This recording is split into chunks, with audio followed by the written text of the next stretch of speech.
Now we come to one of my favorite of the events of Jesus' life, AD 28. This is event 28 out of 36. Remember now, from the time that he's called his disciples to this point is nearly a year for most of the disciples. And we find this particular event in all three of the Gospels, Matthew, Mark, and Luke. Again, not in John.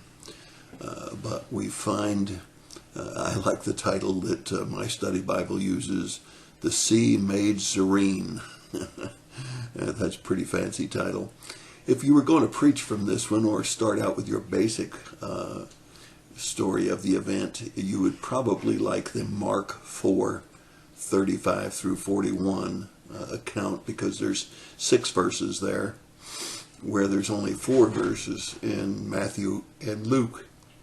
So you have a little bit more information in Mark rather than you do in either of the other 2. However, let's go through them carefully. Mark tells us on the same day. Now that's coming right behind telling these parables to the multitude. And it says leaving the multitude in Mark. We don't have that information in either of the other 2 of the Gospels. However, there is something interesting as we look at the Mark account that's not in either of the other 2 accounts, and that is there were other boats with Jesus. As he says in Mark, let's go to the other side. He also says, let's go to the other side in Luke. He does not use that phrase, or it's not recorded in that phrase in Matthew. Now, you remember the story. A fierce gale comes, and the waves are buffeting the boat and actually splashing over the top of the boat, and the boat is filling up with water to a point where it's ready to sink. Now, you can only appreciate that if you know that the hills around the Sea of Galilee are almost 3,000 feet. And when you look at the accounts here, when you look at the account of Luke, you'll find that the wind descended on the lake. That is, it came up over that 3,000-foot mountain and came down on the lake and caused the lake to be extremely rough.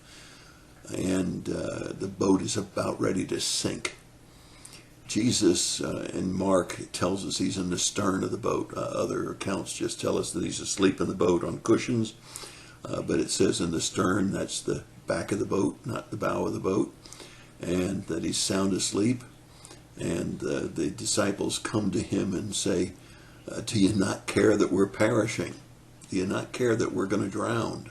Now remember, these are seasoned fishermen that have been out on the Sea of Galilee many times before, and yet this is a really bad storm, and they're certainly concerned that their ship could go down, their boat could go down, and that they might be drowned.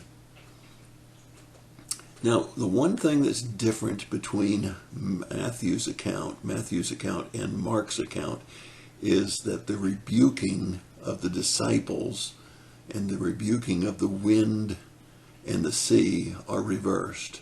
That is, we find in Matthew that he rebukes the disciples first, then the sea and the wind.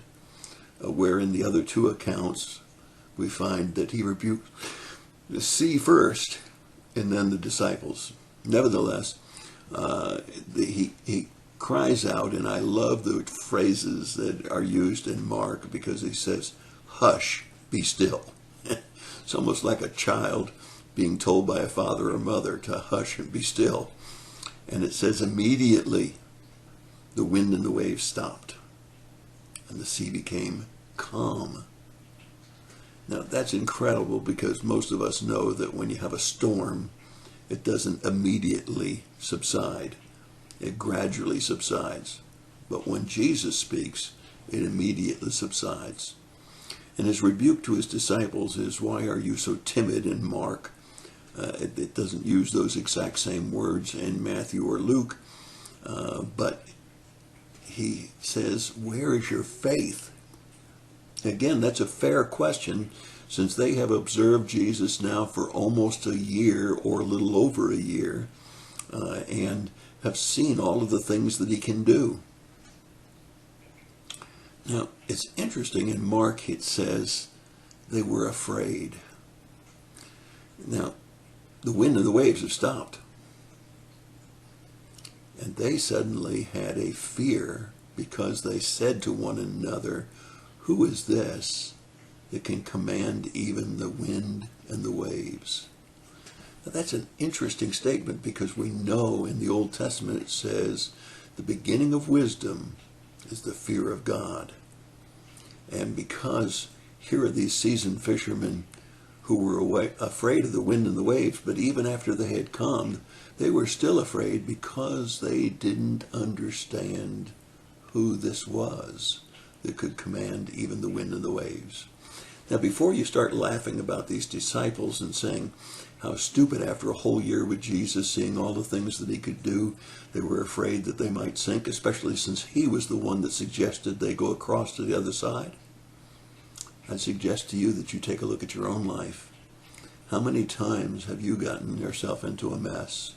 How many times have you been in the wind and the waves of life and you went to every other source except Jesus?